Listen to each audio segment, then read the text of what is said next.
महिला आरक्षणाच्या आडून भाजपचा घटना दुरुस्तीचा प्रयत्न असल्याचं वडेट्टीवार म्हणाले।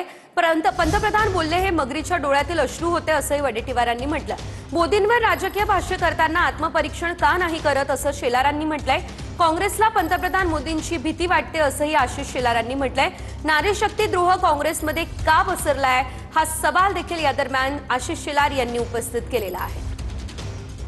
संघ एकच असतो की नाही, पण आसाममध्ये या भारतीय जनता पक्षाच्या सरकारने इकडचा काही भाग, मधातला भाग दुसऱ्या मतदारसंघात, पुन्हा तिसरा भाग जोडला, म्हणजे सोयीनं जोडला। हेच करायचं षडयंत्र या ठिकाणी या भारतीय जनता पक्ष आणि नरेंद्र मोदींचं होतं। म्हणून हे जे कालचे आसू होते ना, हे मगरीचे आसू होते, मगरीचे आसू। काल जे काही पंतप्रधान बोलले हे मगरीच्या डोळ्यातील आसू होते, त्यांच्या डोळ्यामध्ये काही हे नाही। सगळी जेवढी काही यादी काढली महिलांवरील अत्याचारांची, तर जवळपास 20 लोक आज भाजपमध्ये, त्यांच्यावर काही कारवाई होत नाहीये। काँग्रेसला मोदींची भीती काय? मोदीजींनी जे सांगितलं ते स्पष्ट आहे।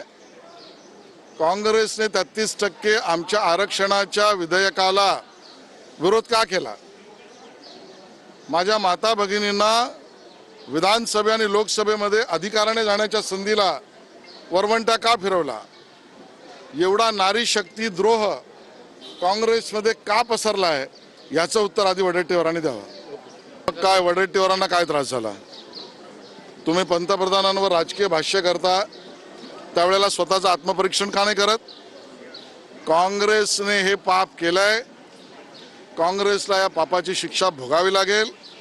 आमच्या माता भगिनींच्या अधिकारावर वरवंटा फिरवणाऱ्यांना हे बोल खडे सुनलेच पाहिजे आणि सुनावलेच पाहिजेत असं आमचं मत।